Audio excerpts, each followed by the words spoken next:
ఒకప్పుడు మనం TV on చేసినా కానీ థియేటర్కి వెళ్ళినా కానీ మొట్టమొదటిగా వచ్చే యాడ్ ఏమై ఉంటుండే అంటే జాగో గ్రాహక్ జాగో, అంటే దీనికి అర్థం తెలుగులో వినియోగదారుడా మేలుకో అని. సో ఈ రోజులలో మనం వినియోగదారుడు ఒకటే కాదు మేలుకోవాల్సింది, మన దేశంలో ఉన్న ప్రతి ఒక్కరు కూడా మేలుకోవాలి. ఎందుకు మేలుకోవాలి, మనల్ని ఎవరు మోసం చేస్తున్నారో ఆ విషయాలు మనం ఈరోజు ఈ వీడియోలో తెలుసుకుందాం.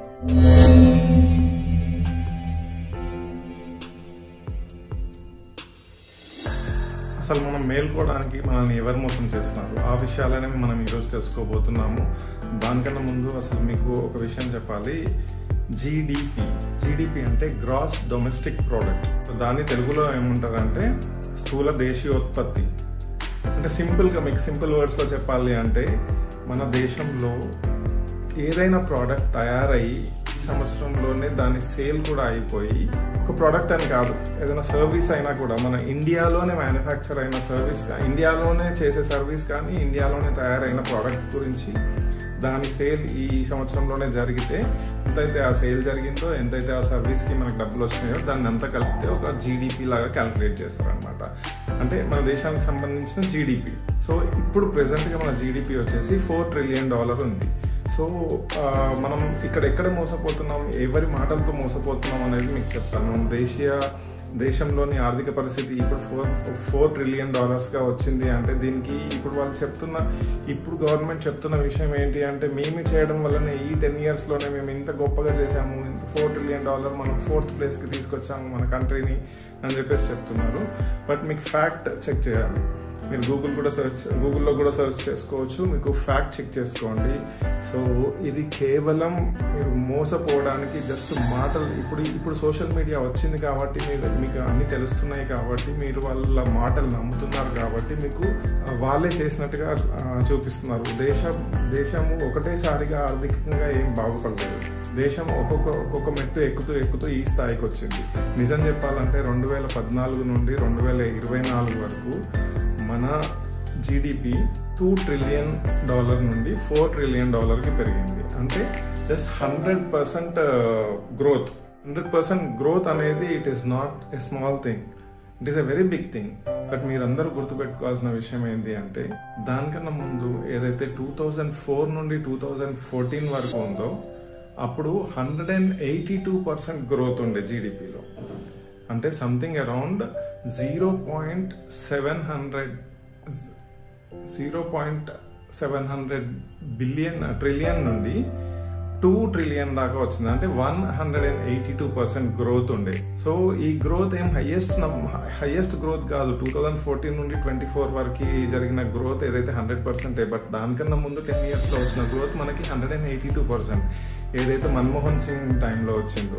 అసలు దీని అంతటికీ అసలు ఫస్ట్ బీజం ఎక్కడ పడింది అనేది కూడా నేను మీకు చెప్తాను. బట్ దానికన్నా ముందు మనం ఫస్ట్ నుండి తెలుసుకుందాం.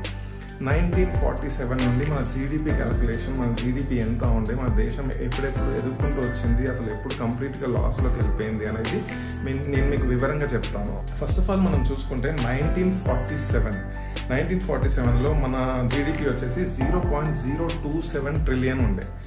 ఇది చాలా తక్కువ యాక్చువల్గా. బట్ అప్పుడే ఉన్నదంతా దోసుకొని బ్రిటిషర్స్ వెళ్ళిపోయిన తర్వాత మన జీడిపి అంతా ఉండే. ఆ తర్వాత వచ్చేసి మనం చూసుకుంటే 1985, అంటే మనం ప్రతి ఇయర్ క్యాలిక్యులేట్ చేసుకోకుండా నేను మీకు లెంతీ వీడియో కాకుండా ఉండడం కోసం మధ్య మధ్యలో కొన్ని ఇయర్స్ చెప్తున్నాను అనమాట. 1985లో వచ్చేసి $0.300 ట్రిలియన్ ఉండే అనమాట మన జీడిపి. తర్వాత 1991లో 0.266 ట్రిలియన్ ఉండే. సో నిజంగా 1991 అనేది మన దేశానికి ఒక చాలా గడ్డు పరిస్థితి. అంటే మనం ఆర్థికంగా చాలా సంక్షోభంలో ఇరుక్కుపోయి మన దేశ పతనం అయిపోయే పరిస్థితి ఉండే అనమాట 1991లో.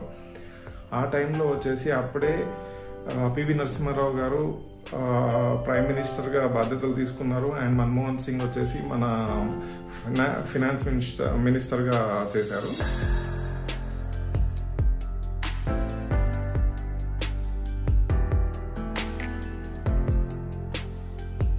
కొత్తగా తీసుకొచ్చిన ఆర్థిక సంస్కరణల వల్ల ఎకనామిక్ రిఫార్మ్స్ అంటారు, వాటి వల్ల ఈరోజు మన దేశం ఈ పరిస్థితిలో ఉంది. నిజానికి అసలైన డెవలప్మెంట్ 1991లో పివి నరసింహారావు అండ్ మన్మోహన్ సింగ్ గారు ఇద్దరు కలిసి తీసుకున్న కొన్ని నిర్ణయాల వల్ల వచ్చిన కొన్ని ఎకనామిక్ రిఫార్మ్స్ వల్ల మన దేశ ఆర్థిక పరిస్థితి ఈరోజు ఈ స్థితికి వచ్చింది. అంతేగాని ఈరోజు ఒక్క రోజులో వచ్చిన పరిస్థితి కాదు ఇది. సో అందరూ గుర్తుపెట్టుకోవాలి, 1991లో 0.266 ట్రిలియన్ ఉన్నది. అప్పుడు ఇన్ఫ్లేషన్ అంటే కనీసం మనకి వరల్డ్ బ్యాంక్ కానీ ఇంటర్నేషనల్ లోన్స్ ఏవైతే ఉండేనో అవన్నీ క్లియర్ చేయలేక అవన్నీ కట్టమని చెప్పేసి డిఫాల్టర్ అయ్యే పరిస్థితి అప్పుడు.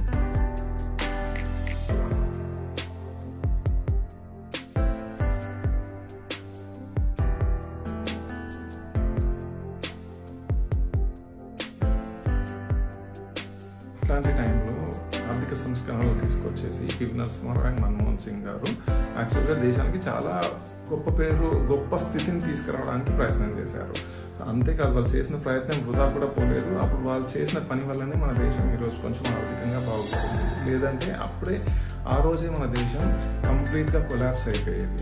సో ఇది గుర్తుపెట్టుకోండి. ఈరోజు ఈ 10 సంవత్సరాలలో మోడీ చేసిన దాని వల్ల కాదు మన దేశం నిజంగా కూడా ఆర్థికంగా బలపడింది.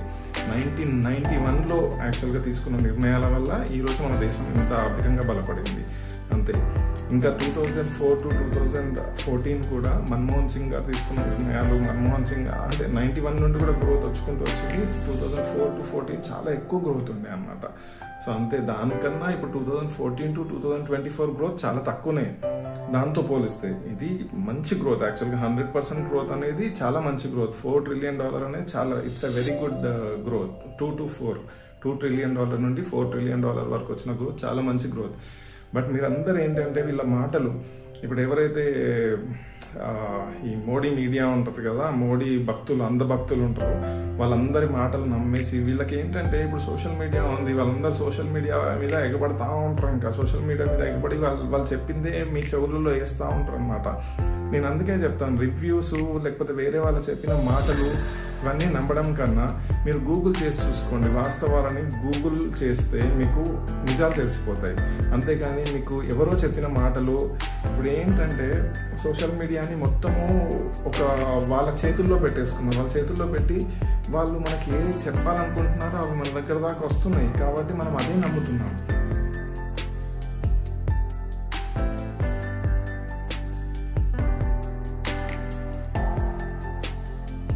మనకు తెలియని విషయాలు కూడా చాలా ఉన్నాయి. అట్లాంటి తెలియని విషయాలు కూడా మీరు ఖచ్చితంగా తెలుసుకోండి. మన దేశ ఆర్థిక పరిస్థితి ఏంటి, మనం ఎందుకు ఇంత దూరం వచ్చాము, year to year GDP check చేయండి. అసలు మన దగ్గర ఉన్న ఎవరైతే బిజినెస్ మెన్ ఉన్నారో వాళ్ళు ఎట్లా గ్రో అయ్యారు, అసలు ఎవరెవరు ఎంత సంపాదించారు, ఎవరెవరిలా ఎక్కువ జీడిపి ఇండియాకి వస్తుంది, ఎట్లాంటి బిజినెస్ల వల్ల, ఎట్లాంటి ప్రోడక్ట్స్ వల్ల, ఎట్లాంటి మ్యానుఫ్యాక్చరింగ్ వల్ల ఇండియాకి జీడిపి పెరుగుతుంది, ఎట్లాంటి సర్వీసెస్ వల్ల ఇండియాకి జీడిపి పెరుగుతుంది అనే ప్రతి ఇన్ఫర్మేషన్ కూడా మనకి గూగుల్లో దొరుకుతుంది. సో మీరు నేను ఇవన్నీ మీకు చెప్పేసి మీ వీడియోని పెద్దగా చేయదలుచుకోలేదు. అందుకనే మీకు జస్ట్ మీరు కళ్ళు తెరవండి అని చెప్పి మాత్రమే నేను ఈ వీడియో చేస్తున్నాను. మీరు ఏదన్నా ఉంటే ఎవరైనా చెప్పినప్పుడు గుడ్డిగా నమ్మేయకండి, గూగుల్ చేసుకోండి. నేను ఈ వీడియో చేసిన తర్వాత ఈ మోడీ అండ్ బీజేపీ అంధభక్తులు నన్ను ఖచ్చితంగా తిడతారని చెప్పి నాకు తెలుసు. బట్ మీరు తిట్టండి, నాకు పర్లేదు. బట్ దానికన్నా ముందు మీరు ఒకసారి గూగుల్ చేసి చూసుకోండి.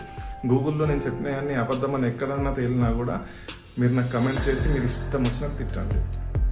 బట్ ప్లీజ్ గుర్తుంచుకోండి, అనవసరంగా ప్రజల్ని మోసం చేయకండి, ప్రజలకు నిజం చెప్పండి, మీరే చేసినట్టు చెప్పకండి.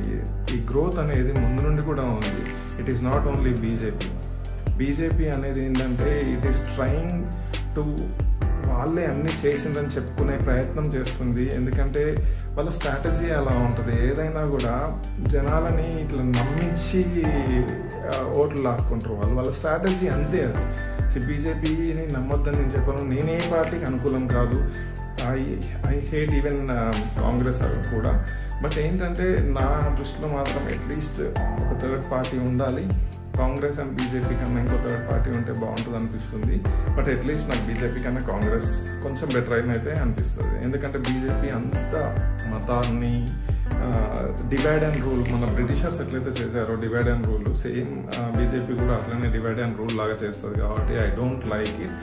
I want everybody to be united.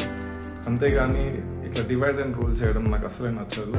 మనమందరం ఒకటి, వి ఆర్ ఇండియన్స్. మన పరిస్థితి ఏంటి అనేది మనం తెలుసుకోవడం చాలా మంచిది. ఎవరి మాటలతో మోసపోకండి. ప్లీజ్ ఈ వీడియోని ఇక్కడ దాకా చూసినందుకు చాలా థ్యాంక్స్. మీరు ప్లీజ్ లైక్ చేయండి, ఫ్రెండ్స్కి షేర్ చేయండి అండ్ సబ్స్క్రైబ్ చేయడం మర్చిపోకండి. Thank you so much.